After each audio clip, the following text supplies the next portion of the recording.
Here's John, and John's going to... Hi John, beautiful morning. We're on a lovely sunny day, not a cloud in the sky, and it's going to be a nice and warm, I think. If I go here, you can see the hills in the background. Yeah. But we picked a hill today, should be quite interesting. So we're really on the south end of the Arans at the moment, in the car park, and we're going to go and survey Waun Camddwr, which is a Nuttall with about 15 metres of drop. So we're just going to try and locate the summit and just check out the drop. And we haven't done one of these for a while, have we? We haven't done a hill like this a couple of years. Well, you and I did one, didn't we, in the Bear when 2 years ago, was it? I can't remember now. But it's a good day. It doesn't look as though there's much wind at the moment, so it should be a good day for a line survey. Brilliant. Cheers, John. Thank you. And here's the car park. Here's Graham. Graham's getting all his kit together. We'll go and see Graham a little bit later. But that's where we're heading.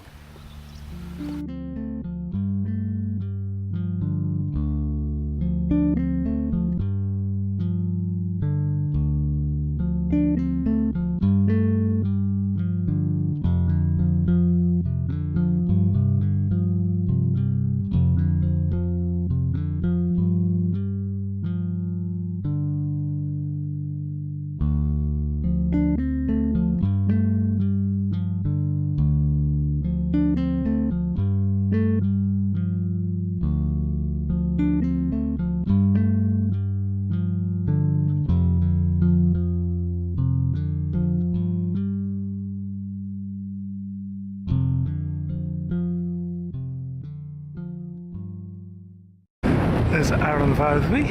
May be quite a bit of audio disruption. There's a very, very brisk easterly wind. And we're on the summit area, or one of the areas of an optional summit of Waun Camddwr here, which is between the hill named on the OS map as Glasgow and Aran Mawddwy. And John and Graham has placed some handheld GPS units down on quite a large embedded rock. And that's the high point of this summit. And I'll show you the background. The other summit's over there. It is very close. So we'll have a word with Graham afterwards, and he can explain it all to us when we're in a little bit more shelter. It's very blowy, so again there may be quite a bit of audio breakup. You can see the tremble on one of the summits of Waun Camddwr. We're looking back over towards the other option of the summit. There's Aran Mawddwy in the background. You've got the GS15 up on the other summit, collecting data. I'm now facing into the gale.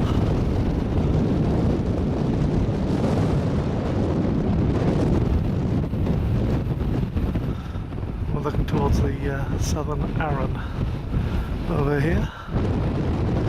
But there's hardly a cloud in the sky. It's rather a beautiful day.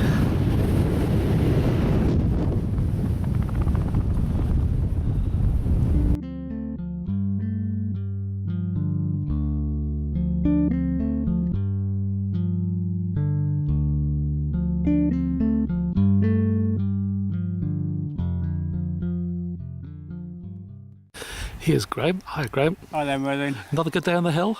An absolutely excellent day. I mean, I'm sure the camera can see in the background there's loads of sunshine on the hills. There's not been a cloud in the sky. It's been a bit breezy, that's been the only thing. Not ready for line surveying. And a very interesting result. Yeah, well, we've got to process some of the data still yet, but not the sort of result I expected, really.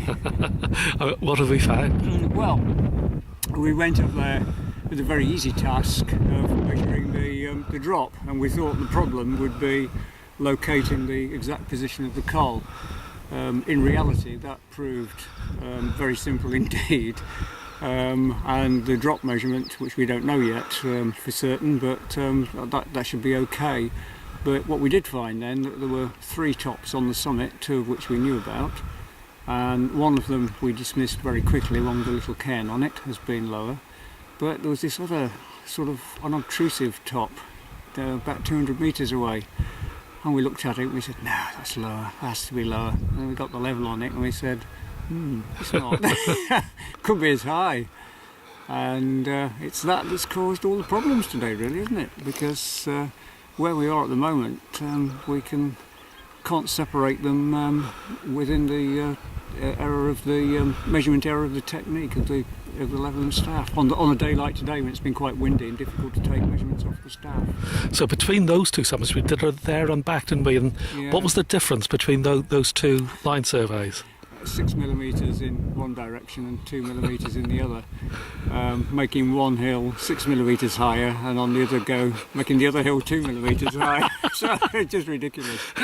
So I think it would be very, very difficult to resolve that sort of height difference. Our best chance would be to go up on a day when there's no wind, and therefore you're not getting the vibrations that are stopping you reading the staff properly.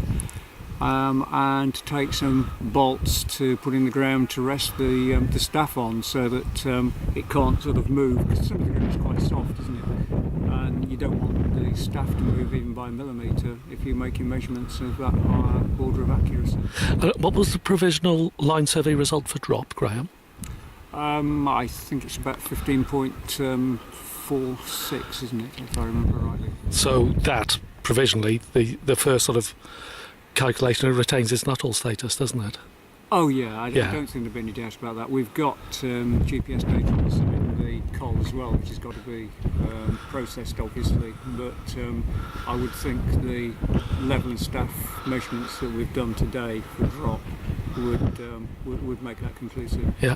Well, cheers, Graham. I'll just come over to John just for sort of closing comments of the day. Very, very enjoyable, John. Again, wasn't it? Yeah, we've had a good day, good weather, pity about the wind, which, as Graham says, was actually causing problems reading the staff because of the vibration of the staff.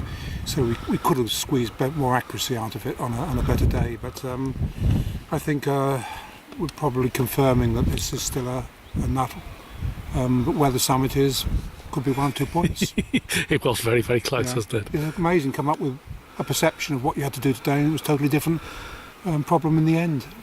Certainly finding the bulk was fairly easy. There was a gully going through which made it quite clear into quite a small area where the true bulk was, and so we found that rather quickly. But the summit, as you know, we did 2 line surveys and within a few millimetres either way, so nothing definitive on that, and separating those 2 tops. Well, thank you very much, and I'll just close off. I'll just give a little pan around, I think, and see all the hills. Thanks. Yeah, it's a cracking view, isn't it? Thanks, both. That's pan around uchaf. That's Waun Camddwr. That's looking up past Craig Cowach.